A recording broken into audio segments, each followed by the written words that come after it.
এই ৰাগ মহোৎসৱৰ পৰা এটা বাৰ্তা যাওক আমি সেই প্ৰাণৰ শিল্পীজনৰ চিৰশান্তিৰ কাৰণে আমি 1 মিনিট সময় মৌন প্ৰাৰ্থনা কৰিম যিসকলে উঠিব পাৰে অকমান উঠি দিব আৰু যিসকলে উঠিব নোৱাৰে তেওঁলোকে বহি থাকিব আমি 1 মিনিট সময় প্ৰাৰ্থনা কৰিম ইয়াত বিভিন্ন জাতি ধৰ্মৰ মানুহ আছে জুবিন গাৰ্গে কৈছিলে মোৰ কোনো জাতি নাই কোনো ধৰ্ম নাই গতিকে বিভিন্ন ধৰ্মাধৰ্মী মানুহ আছে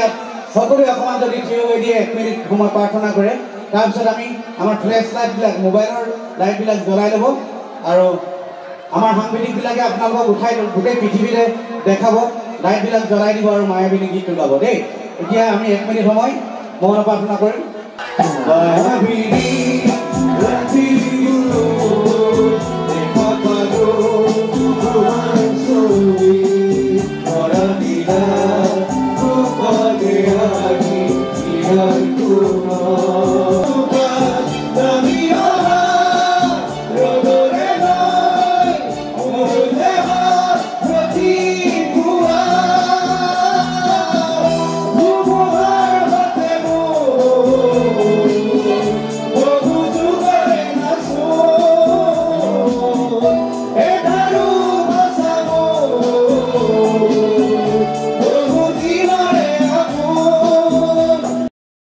আৰু কেইটামান কেছেটত মই গীত লিখিছিলোঁ আপোনালোকে জানে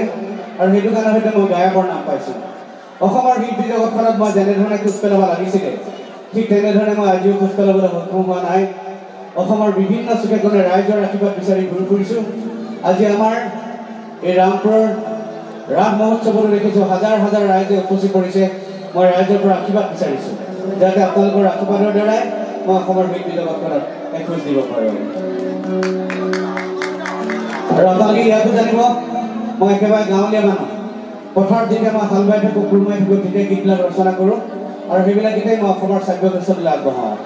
সৰুৰে পৰা দেশৰ মাটি গুণ থকা গানবিলাক গাই মই বেছি ভাল পাওঁ ঠিক তেনেকুৱা এটা গীতেৰে মই আজি মই মোৰ অনুষ্ঠান আৰম্ভ কৰিব বিচাৰিছোঁ ৰাইজৰ শ্ৰীচৰণত হাতযোৰ কৰিছোঁ গীত মাত পৰিৱেশন কৰোঁতে ভুল ত্ৰুটি ৰৈ গ'লে আপোনালোকৰ নিজজনে মাৰ্জনা কৰিব মই মোৰ জনপ্ৰিয় গীতটো গাম কিন্তু তাৰ আগতে আপোনালোকে জানে এতিয়া গোটেই অসম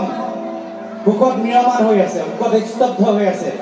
আমাৰ প্ৰাণৰ শিল্পী জুবিন গাৰ্গক হেৰুৱাই অসমৰ যিসকলে সান্নিধ্যত আছিলে সেইসকলেতো আজিও ভাললৈ ভাত খাব পৰা নাই হ'ব পৰা নাই অসমৰ ৰাইজে সদায় বিচাৰি আছে আমাক ইয়াৰ বিচাৰ লাগে সকলোৱে বিচাৰি আছে কিন্তু এতিয়ালৈকে আমি ইয়াৰ সমাধান পোৱা নাই জাষ্টিছ বিচাৰি আছে সকলোৱে আমি ইয়াৰ সমাধান পোৱা নাই